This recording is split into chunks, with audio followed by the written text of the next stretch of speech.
जय श्री राम। सभी भक्तगणों को मेरा प्रणाम। जैसा कि इससे पहले वाले वीडियो में आप सभी लोगों ने सुना होगा कि श्री लक्ष्मण जी को मेघनाथ ने शक्ति बाण मारा है और उसके बाद वो मूर्छित अवस्था में हैं। तब हनुमान जी जाकर सुषेण वेद को लेकर आए और सुषेण वेद ने आकर प्रभु श्री रामचंद्र जी के चरणारविंदों में सिर नवाया। उसने पर्वत और औषध का नाम बताया और कहा कि हे पवन पुत्र, तुम औषधि लेने जाओ।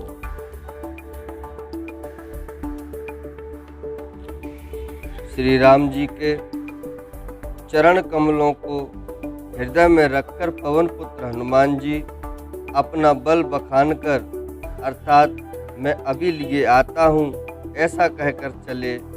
उधर एक गुप्तचर ने रावण को इस रहस्य की खबर दी। तब रावण कालनेमी के घर गया। रावण ने उसको सारा मर्म बतलाया। कालनेमी ने सुना और बार बार सिर पीटा। उसने कहा, तुम्हारे देखते देखते नगर जला डाला, उसका मार्ग कौन रोक सकता है। श्री रघुनाथ जी का भजन करके तुम अपना कल्याण क्यों नहीं करते रावण। हे नाथ, झूठी बकवास छोड़ दो। नेत्रों को आनंद देने वाले नील कमल के समान सुंदर श्याम शरीर को अपने हृदय में रखो। मैं, तू और ममता रूपी मूर्ता को त्याग दो। महामोह रूपी रात्रि में सो रहे हो, सो जाग उठो। जो काल रूपी सर्प का भी भक्षक है, वही स्वप्न में भी वह रण में जीता जा सकता है, नहीं जीता जा सकता। उसकी ये बातें सुनकर रावण बहुत ही क्रोधित हुआ। तब कालनेमी ने मन में विचार किया कि इसके हाथ से मरने की अपेक्षा श्री राम जी के दूत के हाथ से ही मरूं तो अच्छा है। यह दुष्ट तो पाप समूह में रत है। वह मन ही मन ऐसा कहकर चल दिया और उसने मार्ग में माया रची, जो कि राक्षसों का सबसे बड़ा हथियार है। तालाब, मंदिर और सुंदर बाग बनाया। हनुमान जी ने सुंदर आश्रम देखा तो सोचने लगे कि मुनि से पूछकर जल पी लूं, जिससे थकावट दूर हो जाए। राक्षस वहां कपट से मुनि का वेश बनाए विराजमान था। वह मूर्ख अपनी माया से मायापति के दूत को मोहित करना चाहता था। मारुति ने उसके पास जाकर मस्तक नवाया तो वह श्री राम जी के गुणों की कथा कहने लगा। वह बोला, रावण और राम में महान युद्ध हो रहा है। राम जी जीतेंगे, इसमें संदेह नहीं है। ए भाई, मैं यहाँ रहता हुआ ही सब देख रहा हूँ। मुझे ज्ञान दृष्टि का बहुत बड़ा बल है। हनुमान जी ने उससे जल मांगा तो उसने कमंडलू दे दिया। हनुमान जी ने कहा, थोड़े जल से मैं तृप्त नहीं होने का। तब वह बोला, तालाब में स्नान करके तुरंत लौट आओ तो मैं तुम्हें दीक्षा दूं, जिससे तुम ज्ञान प्राप्त करो। तालाब में प्रवेश करते ही एक मगरी ने अकुलाकर उसी समय हनुमान जी का पैर पकड़ लिया। हनुमान जी ने उसे मार डाला। तब वह दिव्य देह धारण करके विमान पर चढ़कर आकाश को चली। उसने कहा, हे वानर, मैं तुम्हारे दर्शन से पाप रहित हो गई हूँ। हे तात, श्रेष्ठ मुनि का शाप मिट गया कि हे कपि, यह मुनि नहीं है, घोर निशाचर है। मेरा वचन सत्य मानो। उसने कहा,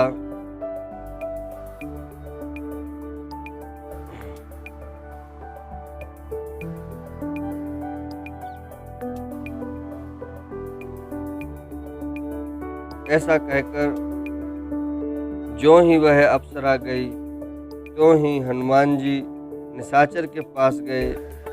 हनुमान जी ने कहा, हे मुनि, पहले गुरु दक्षिणा ले लीजिए, पीछे आप मुझे गुरु मंत्र दीजिएगा। हनुमान जी ने उसके सिर को पूंछ में लपेटकर उसे पछाड़ दिया। मरते समय उसने अपना राक्षसी शरीर प्रकट किया।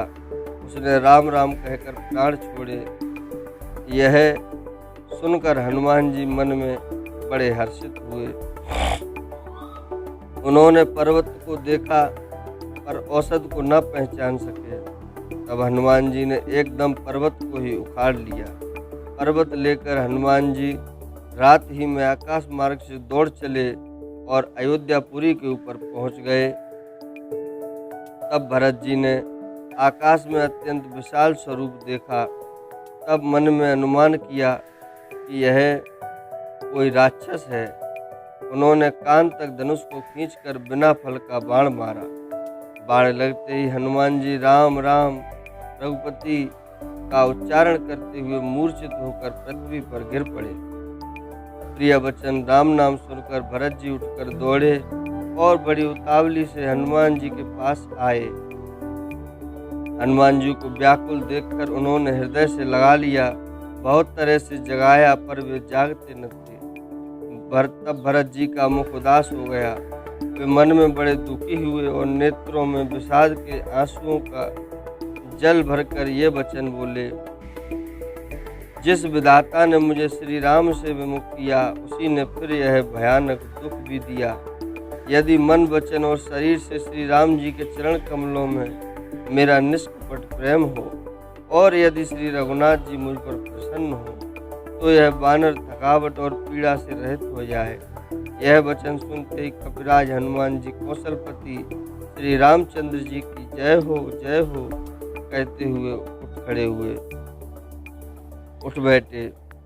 तब भरत जी ने बानर हनुमान जी को हृदय से लगाया।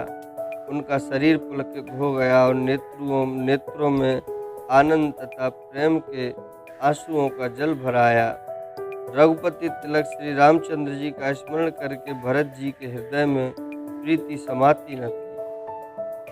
तो भरत जी बोले, हे तात, छोटे भाई लक्ष्मण तथा माता जानकी सहित सुख निदान श्री राम जी की कुशल कहो।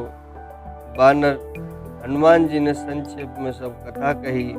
सुनकर भरत जी दुखी हुए और मन में पछताने लगे। देव, मैं जगत में क्यों जन्मा? प्रभु के एक भी काम न आया। फिर कुअवसर जानकर मन में धीरज धरकर बलवीर भरत जी हनुमान जी से बोले, हे तात, तुमको जाने में देर होगी और सवेरा होते ही काम बिगड़ जाएगा। अतः तुम पर्वत सहित मेरे बाण पर चढ़ जाओ। मैं तुमको वहां भेज दूं जहाँ कृपा के धाम श्री राम जी हैं। भरत जी की यह बात सुनकर एक बार तो हनुमान जी के मन में अभिमान उत्पन्न हुआ कि मेरे बोझ से बाण कैसे चलेगा, किंतु फिर श्री रामचंद्र जी के प्रभाव का विचार करते वे भरत जी के चरणों की वंदना करके हाथ जोड़कर बोले, हे नाथ, हे प्रभु, मैं आपका प्रताप हृदय में रखकर तुरंत चला जाऊंगा। ऐसा कहकर आज्ञा पाकर और भरत जी के चरणों की वंदना करके हनुमान जी चले। भरत जी के बाहुबल, शील, सुंदर स्वभाव, गुण और प्रभु के चरणों में अपार प्रेम की मन ही मन बारंबार सराहना करते हुए मारुति श्री हनुमान जी चले जा रहे हैं। वहाँ लक्ष्मण जी को देखकर श्री राम जी साधारण मनुष्यों के अनुसार वचन बोले,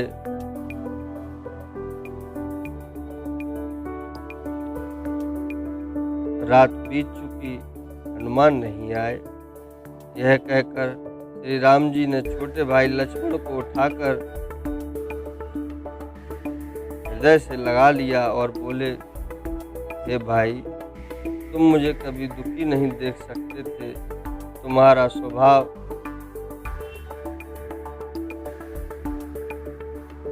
सदा से ही कोमल था। मेरे हित के लिए तुमने माता पिता को भी छोड़ दिया और वन में जाड़ा, गर्मी और हवा सब सहन किया। हे भाई, वह प्रेम अब कहाँ है? मेरे व्याकुलता पूर्ण वचन सुनकर उठते क्यों नहीं? यदि मैं जानता कि वन में भाई का बिछोह होगा तो मैं पिता का वचन, जिसका मानना मेरे लिए परम कर्तव्य था, उसे भी न मानता।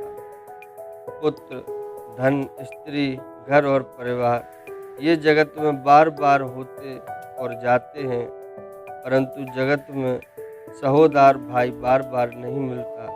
हृदय में ऐसा विचार कर हे तात जागो, जैसे पंख बिना पक्षी, मणि बिना सर्प और सूंड बिना श्रेष्ठ हाथी अत्यंत दीन हो जाते हैं। हे भाई, यदि कहीं जड़ देव मुझे जीवित रखे तो तुम्हारे बिना मेरा जीवन भी ऐसा ही होगा। स्त्री के लिए प्यारे भाई को खोकर मैं कौन सा मुंह लेकर अवध को जाऊंगा। मैं जगत में बदनामी भले ही सह लेता कि राम में कुछ भी वीरता नहीं है जो स्त्री को खो बैठे। स्त्री की हानि से इस हानि को देखते कोई विशेष क्षति नहीं थी।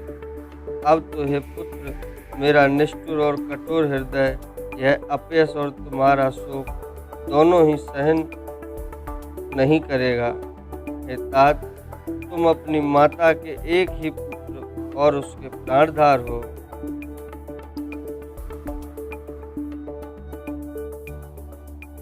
सब प्रकार से यहाँ पर हृदय यह अपयश और तुम्हारा शोक दोनों ही सहन नहीं करेगा, ऐसा बोल गया है।